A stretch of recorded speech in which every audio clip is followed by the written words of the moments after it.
There's a story most of us tell ourselves when we hit a wall, a story of failure, of being blocked, of life saying a hard no.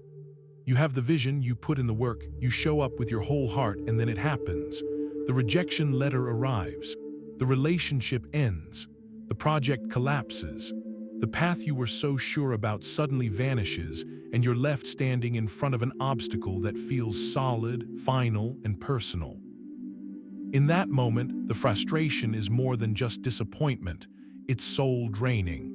You start to believe the obstacle is a reflection of your worth. The wall is there because you weren't strong enough to deserve what was on the other side. The world isn't just challenging you, it's rejecting you.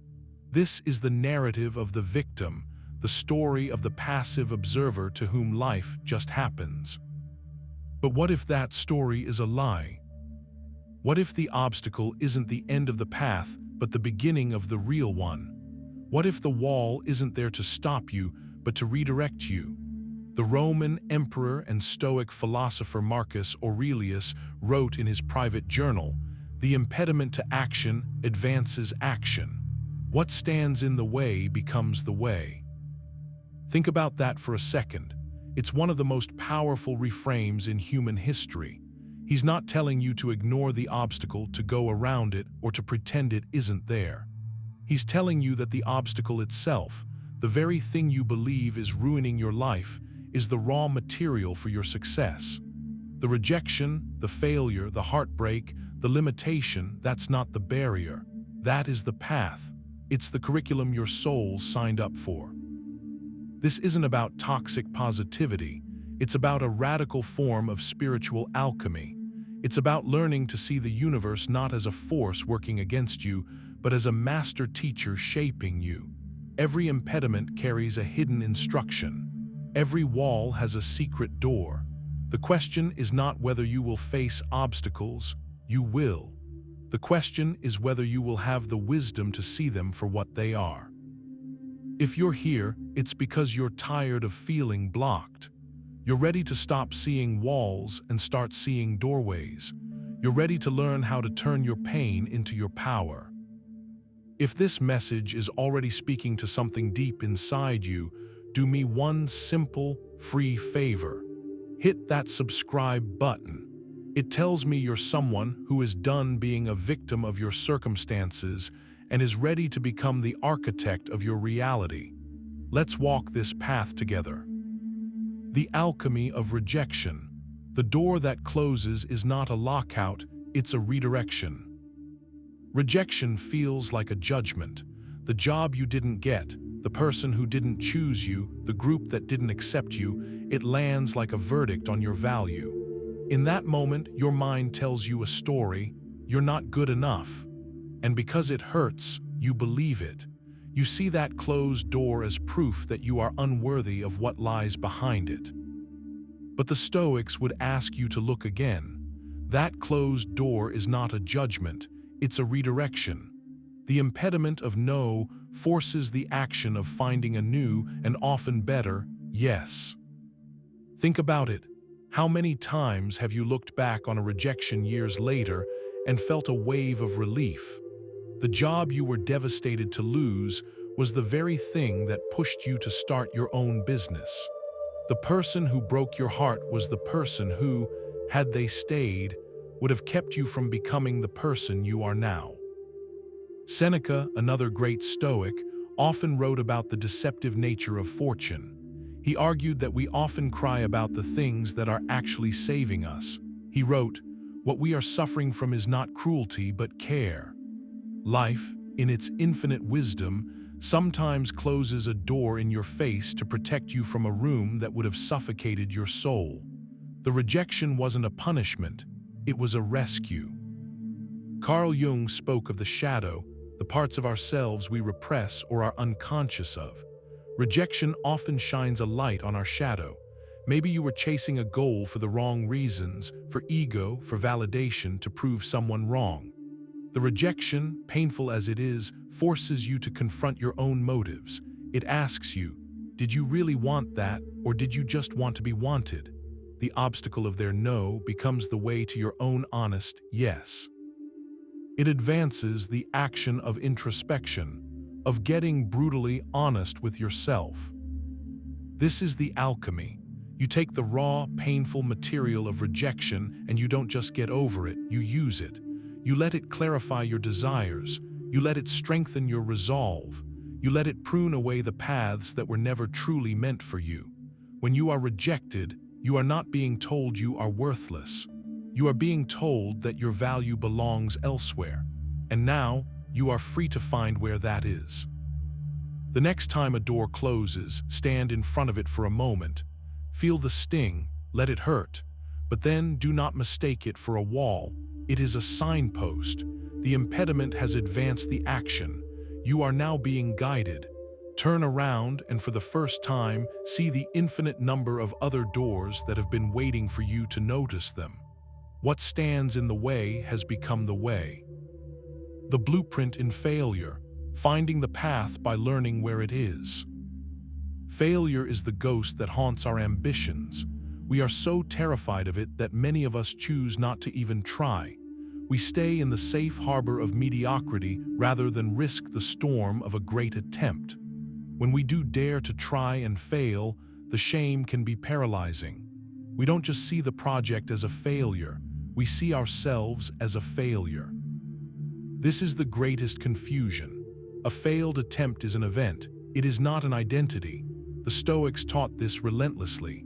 Epictetus, a man who was born a slave and became one of the most revered philosophers, knew that the key to a tranquil mind was distinguishing between what is in our control and what is not. The final outcome of your effort, not entirely in your control. The market can shift, a partner can flake, luck can run out, but your response to that outcome, that is 100% in your control. Herein lies the hidden gift. Failure is not a judgment. It is data, pure, unbiased, invaluable data. It gives you a perfect blueprint of what doesn't work. The impediment of a dead end forces the action of innovation. It tells you exactly where the path isn't, so you can stop wasting energy there and start looking for where it is. Thomas Edison, when asked about his thousands of failed attempts to create the light bulb, reportedly said, "I have not failed. I've just found 10,000 ways that won't work." This isn't just a clever comeback, it's a deeply stoic mindset. He didn't see his setbacks as defeats. He saw them as lessons. Each failure was a step forward, a narrowing of the search, an essential part of the process. What stood in his way became the way. Plato, in his famous allegory of the cave, described prisoners who have only ever seen shadows on a wall and mistake it for reality. Failure is often the moment we are forcibly dragged out of our own cave. We were clinging to a strategy, an assumption, a belief about how the world should work. The failure shatters that illusion. It exposes us to the raw, harsh, and brilliant light of reality. It hurts. Our eyes have to adjust. But once they do, we can never go back to seeing only shadows.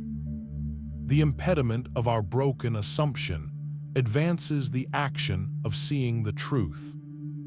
So when you fail, you have a choice. You can sit in the rubble and decide you are ruined, or you can stand up, dust yourself off, and start studying the blueprint. What was the flaw in the design? What was the weakness in the foundation?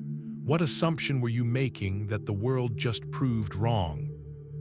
Failure is a master teacher, but it only speaks to students who are willing to listen without ego. It strips you of your pride and leaves you with something far more valuable: clarity. Aristotle believed that virtue is a habit built through repetition. The habit of learning from failure, of seeing it as a tool and not a weapon, builds the most important virtue of all: resilience. The person who has never failed is not strong, they are untested. The person who has failed and learned and failed again and risen again, that person is unbreakable. They are not afraid of the storm, for they are learning how to build a better ship. They know that what stands in the way becomes the way. The focus in restriction, how limitations unleash your true power. We are a culture that worships freedom without limits. More options, more money, more time, more opportunities. We believe that to be truly creative and successful, we need an abundance of resources.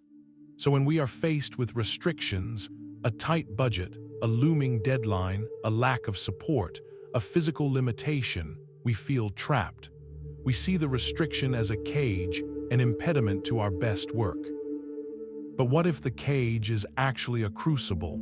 What if the limitation isn't there to stop you, but to focus you? This is the paradox of creativity. Abundance often leads to mediocrity. With infinite options, we dabble, we get distracted, we spread our energy so thin that nothing gets the depth of focus it needs. But restriction is a forcing function. It prunes away every non-essential element. It demands that you become radically inventive. When you cannot go wide, you are forced to go deep. Marcus Aurelius understood this at the deepest level. The central operating system of his mind was the idea that any obstacle could be converted into fuel. He wrote, "The mind adapts and converts to its own purposes the obstacle to our acting. The impediment to action advances action. What stands in the way becomes the way." He saw the mind as an unquenchable fire. Whatever you throw into it, a rude comment, a betrayal, a limitation, the fire consumes it and burns brighter. A weak mind is extinguished by a limitation. A trained, stoic mind uses the limitation as kindling. Think of a poet forced to write a sonnet. The restriction of 14 lines, a specific rhyme scheme, and a set meter doesn't stifle their creativity, it ignites it. They are forced to choose each word with absolute precision. The limitation gives the final piece its power and its beauty. Or think of a jazz musician improvising over a complex chord progression. The structure doesn't limit them, it gives them a framework to dance within. Your limitations are your sonnet. Your restrictions are your chord progression. That lack of money, it forces you to be resourceful, to build a community, to create value that isn't dependent on cash. That lack of time, it forces you to be ruthless with your priorities, to cut out the distractions, to focus only on what truly moves the needle. That physical ailment. It might block one path, but it forces you to develop other parts of yourself, your mind, your empathy, your spirit, to a degree you never would have otherwise. Socrates famously warned to beware the barrenness of a busy life. We are all so busy, chasing more, doing more. Restrictions save us from that barrenness. They force us to stop being busy and start being intentional. They are an intervention against the superficial. When you feel limited, don't despair. You are not being caged, you are being focused. The universe has just handed you a powerful creative constraint. The impediment of not enough is advancing the action of making the absolute most of what you have. It is stripping away your excuses and forcing you to rely on your most valuable asset, your own ingenuity. Embrace your limitations. They are the secret architecture of your greatest work. The teacher in pain, the messenger you ignore at your own peril. If there is one impediment we spend our entire lives trying to avoid, it is pain. Heartbreak, grief, betrayal, deep emotional wounding. It feels like a cosmic mistake, a flaw in the system. Our immediate instinct is to numb it, run from it, bury it under work, distraction, or new relationships. We treat pain not just as an obstacle, but as an enemy. And yet this is the most profound illusion of all. Pain is not the enemy. Pain is the messenger. It is a brutally honest teacher that points with unerring accuracy to the exact spot where we need to heal. Running from the pain doesn't make it go away. It just ensures it will follow you, whispering in your quiet moments, showing up as anxiety, as anger, as a pattern of self-sabotage. The longer you resist the messenger, the louder its message becomes. Carl Jung knew this. His entire psychology is built on the idea that we must face our darkness to become whole. He wrote, "One does not become enlightened by imagining figures of light, but by making the darkness conscious." The pain is your darkness. It is the unhealed wound, the unintegrated trauma, and the only way out is through. The impediment of your pain advances the action of your healing. This is the Stoic trial by fire. Seneca, who endured exile and the loss of loved ones, saw hardship not as a curse but as the soul's training ground. He wrote, "Fire tests gold and adversity tests brave men." He believed that a life without adversity was a life untested, a life where one's true strength could never be known. The pain, the loss, the betrayal, these are not interruptions to your life. They are the spiritual gymnasium where your character is forged. Epictetus gives us the ultimate tool for this process. He taught that we are not disturbed by events, but by our judgment of them. The event is the heartbreak, that is a fact. The suffering comes from the story we attach to it. I will never love again. This means I am unlovable. My life is over. These are judgments, not facts. When you can create a space between the raw feeling of pain and the story your mind creates about it, you reclaim your power. You can honor the pain as a messenger without letting it become your identity. You can ask it, "What are you here to teach me? What attachment are you revealing? What illusion are you shattering?" The pain of betrayal teaches you the profound value of loyalty. The pain of loss teaches you the sacredness of the present moment. The pain of heartbreak cracks you open, and if you are brave enough to stay with the feeling, it can radically deepen your capacity for empathy and compassion, both for others and for yourself. What stands in the way, the agony you would do anything to avoid, becomes the way to a depth of character and wisdom that a comfortable life could never provide. It is the fire that burns away the superficial and leaves only what is real, what is true, what is you. Do not run from the teacher. Sit with it. Listen to it. Let it transform you. It is the most sacred impediment you will ever face. The stillness in confusion, finding your true north by getting lost. There is a unique kind of panic that sets in when you are utterly lost. The plan has fallen apart, the map makes no sense, and you have no idea which way to turn next. This is the impediment of confusion. In our culture of productivity and constant forward motion, this feeling is intolerable. We see it as a sign of failure, a state to be escaped as quickly as possible. We grasp for any answer, any new direction, just to feel like we are moving again. But what if getting lost is the only way to find yourself? What if the fog is not a barrier, but an invitation? The impediment of confusion forces the most underrated action of all, stillness.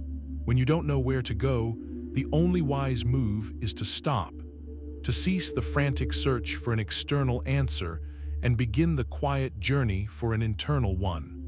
The chaos on the outside forces you to cultivate calm on the inside. Aristotle declared, "Knowing yourself is the beginning of all wisdom." And yet, how can we know ourselves when we are constantly in motion, constantly reacting, constantly performing? We can't. Confusion is life's mandatory pause button. It shuts down the external noise so you can finally hear the whisper of your own intuition, the voice you've been drowning out with your busyness. When you're confused, you are being stripped of your ego's agenda. The part of you that thought it had it all figured out has been humbled. And in that humbling, a space opens up for a deeper intelligence to emerge. Marcus Aurelius spoke of retreating into his inner citadel, a place of unshakable calm and reason within himself. When the world outside became chaotic and unclear, he knew the only reliable path was the one that led inward. Your confusion is your call to retreat to your own inner citadel. It's a signal that the way you were operating is no longer sustainable. The old map is useless. It's time to draw a new one, but you can't do that while you're still running. You must be still. You must listen. This stillness is terrifying at first. In the silence, The uncomfortable truths surface. The fears you've been outrunning, the desires you've been denying, the ways you've been living out of alignment with your own soul. The fog of confusion doesn't just obscure the path forward, it obscures all the false paths, forcing you to find your true north not on a map, but within your own being. When you embrace this period of not knowing, you stop asking, "What should I do?" And you start asking, "Who am I becoming?" The focus shifts from frantic action to grounded identity. And when you get clear on the who, the what to do begins to reveal itself, not as a grand plan, but as a series of small, aligned next steps. The impediment of being lost advances the action of finding your soul. It is a sacred and necessary part of the journey. Do not rush it. Do not fear it. The fog is a holy space. What feels like being stuck is actually a profound recalibration. Trust the stillness. The clarity that is born from true, deep confusion is a clarity that can never be shaken. The way forward will not be found by running faster, but by getting quieter than you've ever been before. Conclusion. The philosophy of the Stoics is not one of passive acceptance. It is a call to action, a call to see the world as it is, and to find our power not in spite of our challenges, but because of them. The quote from Marcus Aurelius is not just a comforting aphorism. It is a practical, powerful, and transformative operating system for life. The rejection is a redirection. The failure is a blueprint. The restriction is a source of focus. The pain is a teacher. The confusion is a call to stillness. In every case, the thing you thought was in your way was, in fact, paving the way. The universe was not blocking you, it was building you. It was presenting you with the exact curriculum you needed to evolve into the next version of yourself. Your only job is to show up for class, to stop fighting the lesson and start learning it. When you truly integrate this mindset, your relationship with life changes. You no longer fear hardship because you see it as training. You no longer resent setbacks because you see them as feedback. You stop asking, "Why is this happening to me?" And you start asking, "What is this trying to teach me?"